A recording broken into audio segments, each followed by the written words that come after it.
wabarakatuh. Alhamdulillahirabbil alamin. Wassalatu wassalamu ala asrofil anbiya'i wal mursalin. Nabiyina wa habibina Muhammadin wa ala alihi wa sahbihi ajma'in. Wa man tabi'ahum bi ahsanin ila yaumiddin, amma ba'du. Pemirsa sekalian yang dirahmati Allah, kita sering mendengar kata sabar. Apa sih yang dimaksud sabar itu? Sabar artinya menahan diri dari segala macam bentuk kesulitan, kesedihan dalam menghadapi segala sesuatu yang tidak disukai atau dibenci. Sabar juga diartikan menahan diri agar tidak mudah marah, berkeluh kesah, benci, dendam, tidak mudah putus asa, juga melatih diri dalam ketaatan dan membentengi diri agar tidak melakukan perbuatan keji dan maksiat. Para jemaah sekalian, secara umum kesabaran dapat dibagi menjadi dua. Yang pertama, sabar jasmani, yang kedua, sabar rohani. Sabar jasmani yaitu sabar dalam menerima dan melaksanakan perintah-perintah agama yang melibatkan anggota tubuh. Contohnya apa? Contohnya satu, sabar dalam menjalankan puasa Ramadan. Dua, sabar dalam melaksanakan ibadah haji yang melibatkan keletihan badan. Yang ketiga, sabar dalam peperangan membela kebenaran.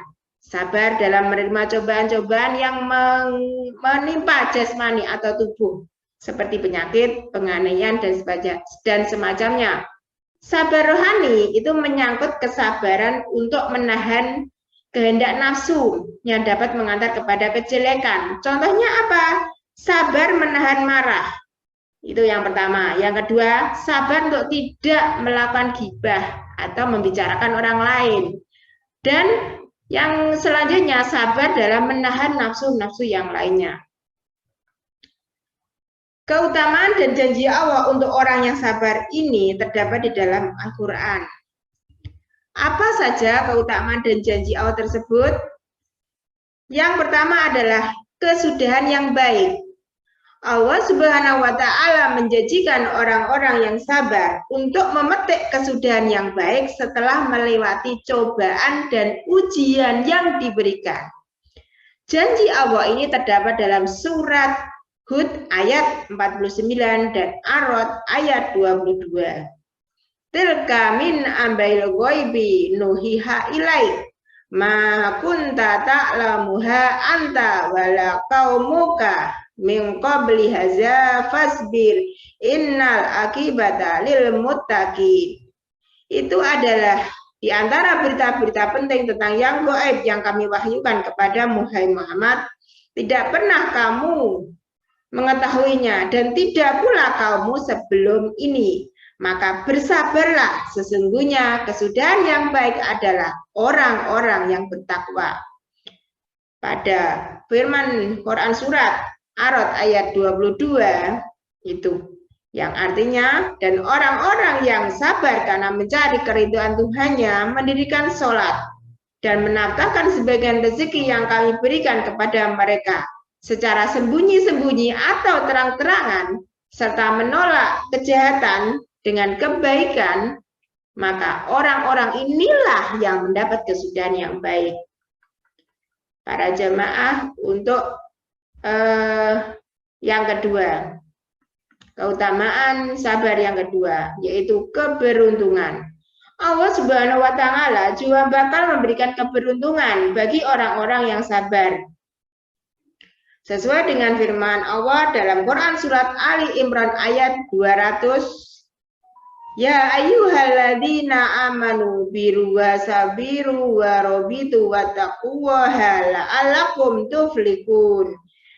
Hai orang-orang yang beriman, bersabarlah kamu dan kuatkanlah kesabaranmu dan tetaplah bersiap siaga di perbatasan negerimu dan bertakwalah kepada Allah supaya kamu beruntung.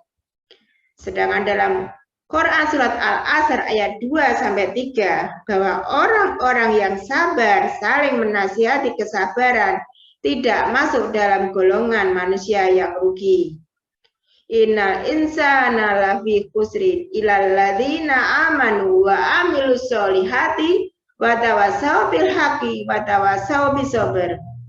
Sungguh manusia berada dalam kerugian kecuali orang-orang yang beriman dan mengerjakan kebajikan serta saling menasihati untuk kebenaran dan saling menasihati untuk kesabaran.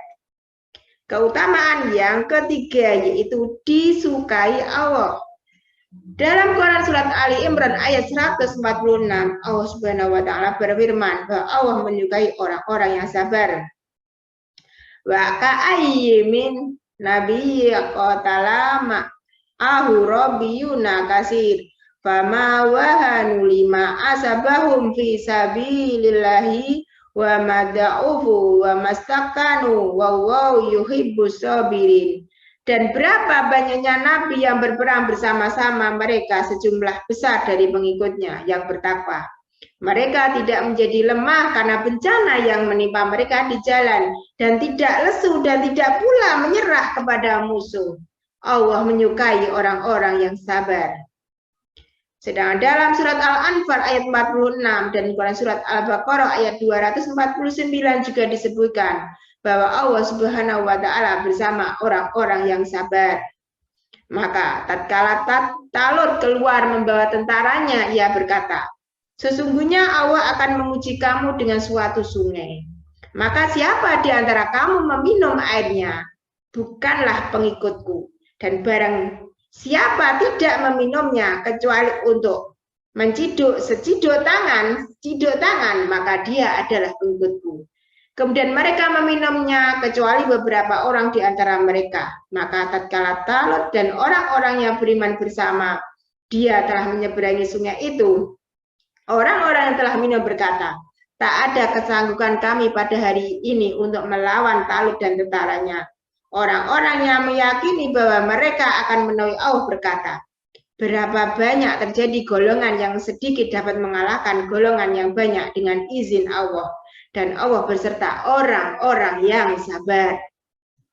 Keutamaan yang keempat, diberi petunjuk oleh Allah. Allah bakal memberikan kabar gembira, petunjuk, berkat, dan rahmatnya kepada orang-orang yang sabar. Hal ini sesuai dengan janji Allah. Dalam surat Al-Baqarah ayat 155-157. Dan berikanlah berita gembira kepada orang-orang yang sabar, yaitu orang-orang yang apabila ditimpa musibah mereka mengucapkan innalillahi wa inna ilaihi rajiun. Mereka itulah yang mendapat keberkatan yang sempurna dan rahmat dari Tuhan mereka, dan mereka itulah orang-orang yang mendapat petunjuk. Keutamaan yang kelima, martabat yang tinggi di surga. Di akhirat Allah menjanjikan martabat yang tinggi bagi setiap orang yang menjalani kehidupan di dunia dengan sabar. Hal ini terdapat dalam Quran surat Al-Furqan ayat 75. Mereka itulah orang yang dibalas dengan martabat yang tinggi dalam surga karena kesabaran mereka, dan mereka disambut dengan penghormatan dan ucapan selamat di dalamnya. Ulaika yuzaunal ghurfata bima sabaru wa yulaqauna fiha tahiyatan wa salama. Demikianlah kultum mengenai keutamaan sabar dalam Islam kali ini. Kesabaran adalah perkara yang tidak mudah, namun menjanjikan kejayaan dan ketentraman di dunia, bahkan hingga di akhirat nanti. Karena itu, sabar sangat diperlukan untuk diterapkan dalam kehidupan sehari-hari. Semoga dengan kultum ini dapat menambah khasanah keilmuan serta ketakwaan maupun keimanan kita semua, khususnya dalam hal kesabaran. Karena sabar sekali lagi tidak hanya untuk perkara untuk menerima masalah maupun menahan diri dari emosi yang kita rasakan saat menghadapi suatu masalah saja, tapi juga perkara untuk lebih meningkatkan kualitas diri dalam berbagai aspek, baik dari segi keimanan, ketakwaan, kedewasaan, dan lainnya. Lebih dan kurangnya mohon dimaafkan. Yang benar datangnya dari Allah Subhanahu wa taala yang Maha benar, Dan yang salah, kilaf, dan keliru itu datanya dari saya pribadi sebagai manusia biasa yang tidak pernah luput dari salah, kilaf, dan dosa. Subhanallahumma wa bihamdika asyhadu alla ilaha illa anta astaghfiruka wa atubu ilaik. Wabillahi taufiq wal hidayah. Wassalamualaikum warahmatullahi wabarakatuh.